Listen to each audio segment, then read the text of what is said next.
महाराणा प्रताप सिंह अकबर कौन महान था?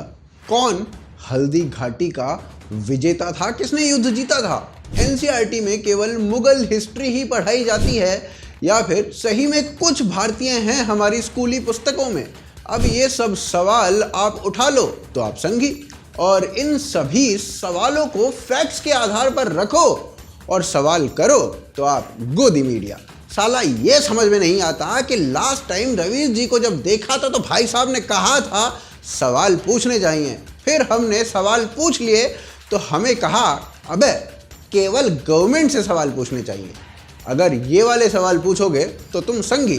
तो चलिए कुछ ऐसी बातों पर बात करेंगे जो आपको भारतीय होने पर गर्व कराएंगे, ना कि आपको मुगलों का गुलाम बनाएंगे। आप हमारे साथ बने रहिए, देखते रहिए आज की ताज़ा खबर।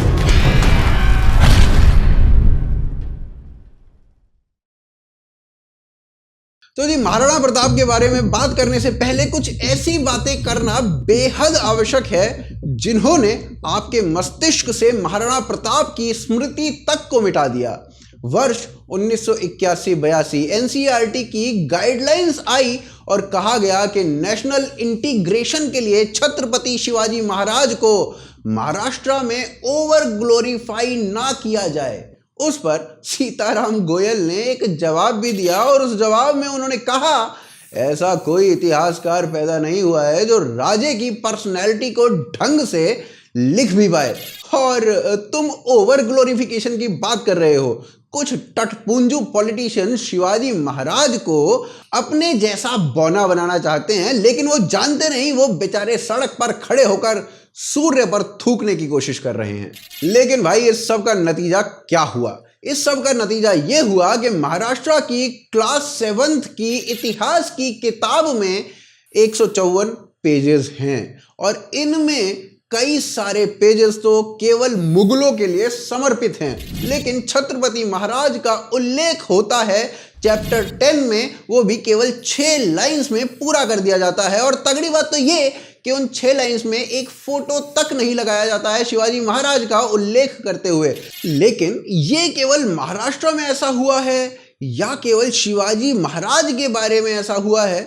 तो भैया ऐसा बिल्कुल गलत है। ऐसा बिना किसी भेदभाव के सभी हिंदू राजाओं, सभी हिंदू सम्राटों के साथ ऐसा किया गया है। और ये तो केवल कक्षा 7 की बात हमने की। अगर समूची इतिहास की किताबों के बारे में देखें तो उनमें 97 रेफरेंसेस दिखते हैं अकबर के बारे में, 30 रेफरेंसेस हैं शाहजहां के, 30 जहांगीर के और 30 रेफरेंसेस हैं नन अदर देन औरंगजेब के। और यहां तक कि औरंगजेब को तो एक जिंदा संत कह दिया गया है एनसीईआरटी में। काफी कूल है ब्रो। वहीं इतिहास की पुस्तकों में शिवाजी महाराज का मेंशन केवल 8 बार किया गया है। एनसीईआरटी के द्वारा राजपूतों को तो जगह ही नहीं दी गई है, यहां तक कि महाराणा प्रताप को स्थान नहीं मिलता है। और ऐसा भाई साहब मैं नहीं कह रहा हूं, ऐसा कहना है इकोनॉमिक टाइम्स में एक छपी रिपोर्ट का, और पार्लियामेंट्री कमिटी के थिंक टैंक ने जो एक रिपोर्ट पार्लियामेंट्री समिति को सौंपी है उसका। तो उन्होंने कहा है कि डिस्प्रपोर्शनेट अटेंशन दी गई है मुगलों को। तो जी चलिए बात करते हैं उनकी जिन्हें इतिहास की किताब में बेहद कम जगह मिली है, यानी महाराणा प्रताप की। राजस्थान के स्कूलों में पढ़ाया गया कि अकबर महान थे। भारत के स्कूलों में भी कुछ ऐसा ही पढ़ाया गया और महाराणा प्रताप में रण कौशल की कमी थी। भाजपा की सरकार राजस्थान में आई तो उन्होंने महाराणा प्रताप को महान बता दिया, और फिर उसके बाद कांग्रेस की गहलोत की सरकार आई तो उन्होंने फिर से अकबर को महान बता दिया और महाराणा प्रताप में रण कौशल की कमी को फिर से बता दिया गया। और कांग्रेस का ऐसा करना सही भी है क्योंकि इंदिरा गांधी राजस्थान गई थी 1970s में, और जो उनकी विजिट थी उसके दौरान महाराणा प्रताप की मूर्तियों के सामने कुछ पत्थर लगाए गए थे जिसमें लिखवाया गया था कि महाराणा प्रताप हल्दी घाटी के युद्ध से पीछे हट गए थे, भाग गए थे। ऐसे 40 पत्थर जगह जगह लगवाए गए, लेकिन अब इन स्टोन्स को एएसआई यानी कि आर्कियोलॉजिकल सर्वे ऑफ इंडिया हटा रही है और कह रही है कि ऐसे कोई प्रमाण हैं ही नहीं कि महाराणा प्रताप जो है वो युद्ध से पीछे हट गए थे और भाग गए थे। स्टोन्स को दोबारा लगाया जाएगा और उनमें जो त्रुटि है उसको सही किया जाएगा और फैक्ट्स के साथ सही किया जाएगा। और भाई ऐसा होता देख लिब्रांडो के पेट पे सांप दौड़ने लगे। आंद्रे ठुस्की कहने लगी कि देखो देखो तुम्हारे सामने इतिहास चेंज किया जा रहा है। ब्लूमबर्ग का मणिमुग्धा कहने लगा दिमाग के परखच्चे उड़ गए हैं और आज के लोगों को ये हजम ही नहीं हो रहा है कि महाराणा प्रताप हार भी सकते हैं मुगलों से, अकबर से। वहीं अगर हम विकिपीडिया के पेज की बात करें तो भाई वहां से हमें पता चलता है कि महाराणा प्रताप हारे थे, वो भी अकबर से। 2 प्राइम सोर्स विकिपीडिया बताता है, जिसमें से एक किताब है the Mughal empire at war, जो किताब लिखी गई थी साल 2016 में। पुस्तक में केवल 4 लाइनें पेज नंबर 56 पर लिखी गई हैं हल्दी घाटी के युद्ध के बारे में, जिसमें कह दिया गया है कि महाराणा प्रताप हार गए। वाह। और विकिपीडिया का जो दूसरा सोर्स है अपने क्लेम का, वो है dictionary of battles and sieges. Writer हैं टोनी जेक्स। ये तो राइटर ही हिस्टोरियन नहीं है, हिस्ट्री की फील्ड से इनका कोई नाता नहीं है और इस भाई को लगता है कि हल्दी घाटी पंजाब में है। तो अब आप समझो कि कितने समझदार है हमारे हिस्टोरियन जो इनकी किताबों से रेफरेंस हमें पढ़ा रहे हैं। कोई भी इतिहास की मुगल की किताब, मुगल टाइम की किताब या फिर हिंदू पुस्तक का कोई ऐसा रेफरेंस नहीं मिलता है जो ये कहता है कि हल्दी घाटी में महाराणा प्रताप हारे थे। अब जी बात करते हैं कि क्या सही में महाराणा प्रताप युद्ध में विजयी हुए थे या नहीं। तो जी महाराणा प्रताप की हार हुई थी, क्योंकि अगर महाराणा प्रताप की हार नहीं हुई होती तो महाराणा प्रताप घास की रोटी क्यों खाते, दर दर क्यों भटकते, ऐसा सवाल पूछते हैं भाई लिब्रांडो। तो ये केवल एक कवि की कल्पना मात्र है कि महाराणा प्रताप ने घास की रोटी खाई थी, क्योंकि जो कहानी सुनाई गई वो कहानी थी कि रानी घास की रोटी बना रही थी। एक बिल्ली ने उनकी बेटी के हाथ से घास की रोटी का टुकड़ा छीन लिया और भागी।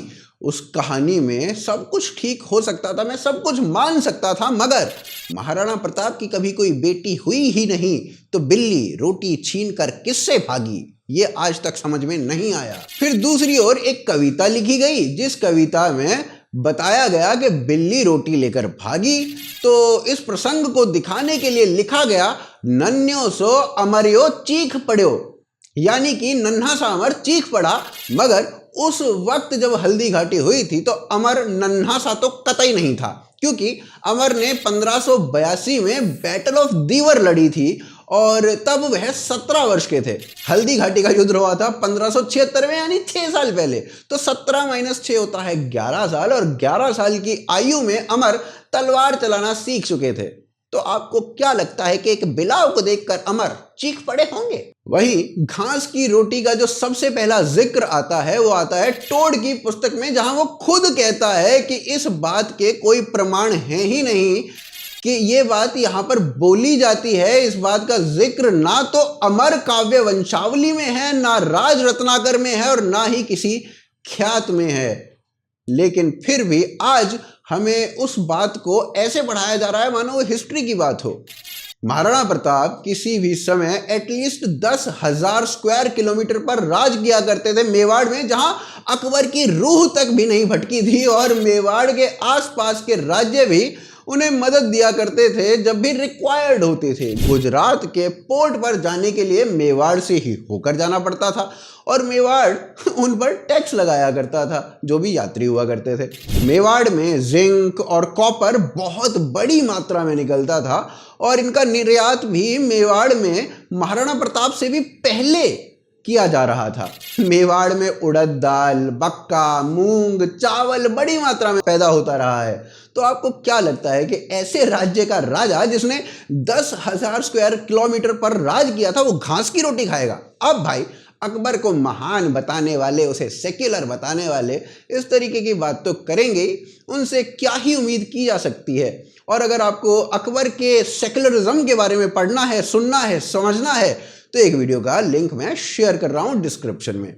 साथ ही साथ भाई अगर आपको वीडियो पसंद आई है तो इस वीडियो को ज़्यादा से ज़्यादा शेयर कीजिए, लोगों तक पहुंचाइए। महाराणा प्रताप के बारे में ये अद्भुत गाथा उनको पता चलनी चाहिए। साथ ही साथ अगर आपको ये टी शर्ट चाहिए तो आप इस टी शर्ट को खरीदने के लिए जा सकते हैं vocalfactory.com पे, लिंक मैं दे रहा हूं नीचे डिस्क्रिप्शन और पिन कमेंट में।